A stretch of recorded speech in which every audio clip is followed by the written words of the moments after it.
Digital பரிவர்த்தனைகள் இப்போது அதிகமாக இருந்தாலும் மக்களுக்கு சிறிய பணம் தேவையான நிலை இன்னும் தொடர்கிறது. இதனால் இனிமேல் ஏடிஎம் இயந்திரங்களில் ரூபாய் 10, ரூபாய் 20, ரூபாய் 50 போன்ற சிறிய மதிப்புள்ள நோட்டுகளையும் வழங்கும் திட்டத்தை அரசு தொடங்கியுள்ளது.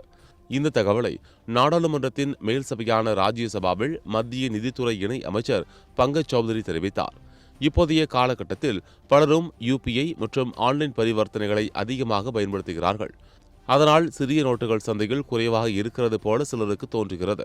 குறிப்பாக 100 ரூபாய் அல்லது 500 ரூபாய் நோட்டுகளை கொடுத்து பொருட்கள் வாங்கும்போது சில்லறை இல்லை என்று கடைக்காரர்கள் சொல்வது பலருக்கும் நேர்ந்த அனுபவமாக உள்ளது. ஆனால் நாட்டில் 10, 20, 50 போன்ற ரூபாய் நோட்டுகளுக்கு எந்த குறையும் இல்லை என்று அரசு விளக்கம் அளித்துள்ளது.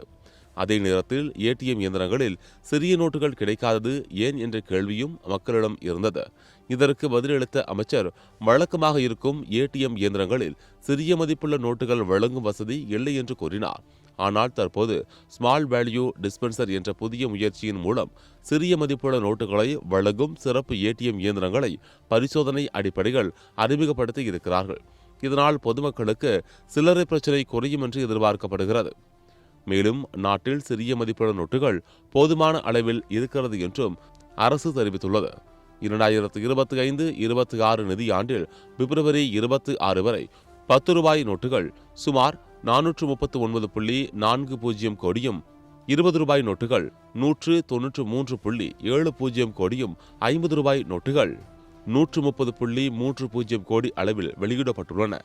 கடந்த நிதி ஆண்டிலும் இதேபோல் பெரிய அளவில் இந்த நோட்டுகள் விநியோகிக்கப்பட்டதாக தகவல் தெரிவிக்கப்பட்டுள்ளது. அதோடு நாட்டின் பொருளாதார தேவையை கருத்தில் கொண்டு ரிசர்வ் வங்கி தொடர்ந்து பல்வேறு மதிப்புள்ள நோட்டுகளின் தேவையை மதிப்பீடு செய்து அச்சிடுகிறது என்று அமைச்சர் கூறினார். சில்லறை தேவையை நோட்டுகள் மட்டுமல்லாமல் நாணயங்களின் மூலமாகவும் பூர்த்தி செய்கிறார்கள். அதே சமயம் சிறிய பரிவர்த்தனைகளுக்கு டிஜிட்டல் கட்டண முறைகளின் பயன்பாடும் வேகமாக அதிகரித்து வருகிறது என்றும் அவர் குறிப்பிட்டார்.